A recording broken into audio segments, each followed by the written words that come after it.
I'm Karen Guthrie. I'm the head gardener here at Lawson Park. Lawson Park is the garden belonging to Grisdale Arts, which leases this property. And we're on the Paddies, which is about 15 years old, and it's a productive fruit and vegetable garden at Lawson Park.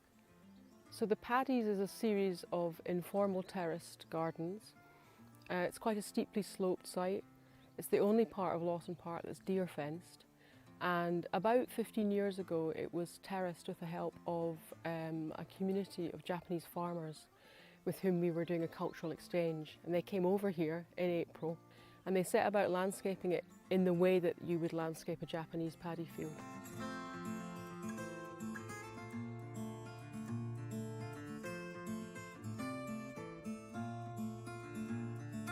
So they made little asymmetrical terraces, each stepping down and down and down until they got to the bottom of the paddy field.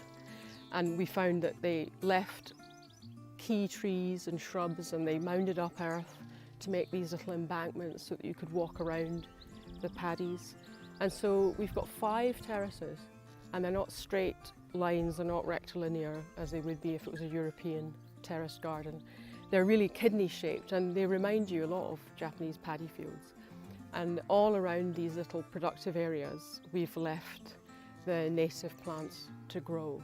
Obviously we manage it a bit so as we don't cast too much shade, but it's pretty relaxed and wild around these small cultivated areas. And we have a mixture of fruit and vegetables growing here. So Lawson Park is situated on the east of Coniston Water in the Lake District. We get well over 2 metres of rainfall a year, and we're at 200 metres elevation. Southwest facing, which is a good thing. So it's reasonably open, but it's very, very poor soil. There's really no history of farming here. It's challenging. It's a challenging place to grow fruit and vegetables. And I do it in lots of different spaces around Lawson Park. I have some more conventional fruit and veg garden as well.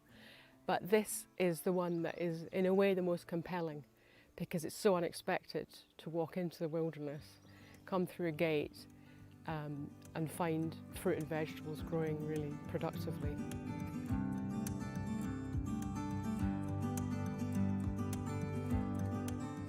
And it's just a very beautiful space to be here, really. It's, you feel immersed in the landscape when you're here, and it gives a different kind of texture to the sort of gardening that you do when you're here. When I started to garden on the paddies, I was a less experienced fruit and veg gardener, and I used a lot of quite conventional approaches to try and make this ground productive. And it took me a number of years to realise that cultivating in a different way, using no-dig now for the last 6 years here, it's been 100% no-dig. This is healthier than my more conventional raised beds where I grow veg, and this is much more fertile and easy to manage. But I find it amazing, the volume of food that comes out of this with actually relatively little input. We don't have any flat land at Lawson Park, so everything has to cope with the slope. Something that I learned when I travelled in Japan and really spent time with people growing vegetables there was how important it was to just orientate beds correctly. You keep it open, you make sure that your beds are running north to south, and gently sloping them so they're facing south so they warm up a little bit better, and of course that increases the drainage a little bit. So actually a slope can be your friend. That gentle warming up, especially at the beginning of the season, I'm finding that these beds are a couple of degrees warmer than anything that's grown on the flat. So the paddies are about 2/3 soft fruit and 1/3 veg at the moment. And the joy of the soft fruit is how little resources we have to put into them to get a great crop. We do have to protect them from the birds, but we never have to water this garden. But the key is to establish them very well. So when we add a new fruit bush or fruit tree, we keep it weed free for at least 3 years. And then over time we allow the wildflowers and the grass to sort of encroach, and we keep it managed by just light strimming. So we're pretty hands off, but the first years are really important to get that plant away and able to compete with the much more vigorous native habitat around it. You know, I'll never stop growing veg on this paddy field, and this one area, which is really not large, it's maybe 100 square metres, is extremely productive, and I love to experiment with new crops here that I'll then adapt and use in other gardens. And so this is my trial area, and I'm collecting seed from some of the plants that I've grown over years here. To have some seed that is really well adapted to these kinds of conditions would be, to me, really valuable, and I can share it with my neighbours as well.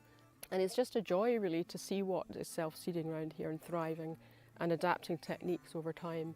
Yeah, so I'm, like all good gardeners, obsessed with compost, and I make a huge amount at this point in the summer. Midsummer for me is the peak time because you've got all the long days and you've got heat and you've got lush growth and you can make a giant pile very fast. Because we do no dig here, we need a lot of compost, we need a volume of it. So regularly at this time of year, I, and anyone I can find to help, go around pulling up the bracken, which is really one of the most kind of persistent problems in this kind of land, is keeping the bracken at bay. But it's your friend at this time of year because it decomposes really fast in a compost heap. So we will take in, you know, a 2-story house-size pile of it across a couple of weeks and put it across maybe 8 different compost bins.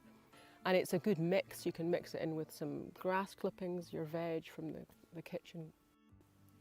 A few years ago, overnight almost, we lost the whole blueberry harvest, and we realised that we had a very healthy bird population here. So we have had to build fruit cages around our soft fruit to stop that predation because we're seeing it. But I've seen hares in this garden, I've seen pine martens in this garden. There's snakes, grass snakes everywhere, some of them really quite sizable.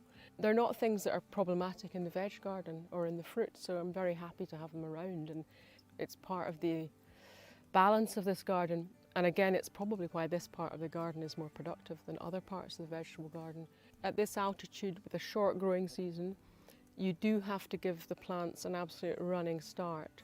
So all you can do to make this environment incredibly intensively productive is welcome. And I think one of the problems, the challenges of this space, is that the trees are doing you a lot of benefit. They're bringing in birds, predating on aphids. They're helping shelter the fruit and veg, but they also can cast a bit of shade. So every winter we do a bit of editing of the trees and the hedgerows, and we just make sure they're not getting too tall and too shady, but they are still able to give us shelter. And that's a really key part of what's succeeding here, is we have a bit of shelter from the wind. In this kind of garden, it's really important to fill up the empty ground as it becomes available, and just don't leave space that you've mulched and weeded. Don't leave it empty for a couple of months, because the humidity here and the fertility is so high that, you know, if anything sits still for more than a day here, it will grow something on it, moss or grass seed. We had a number plate on the back of the pickup that had a garden growing on the top of it, because it's just so moist here and fertile that everything will grow something on it. So for me, it's not an option just to leave a piece of ground empty, because it will weed up quickly. Something like this, it's not, I mean, this is a bit, I can see that it's not massively relatable, because a lot of people don't have this amount of land. But this shows you that you don't need to give up on very, very thin soil. You know, there's no soil here. And so all this soil has been made by us through mulching. There's nothing more complicated than that. And you can do it. You can make extremely fertile soil that way. And it's incredibly reassuring. You know, you don't have to go and buy 20 tons of topsoil. Just make it.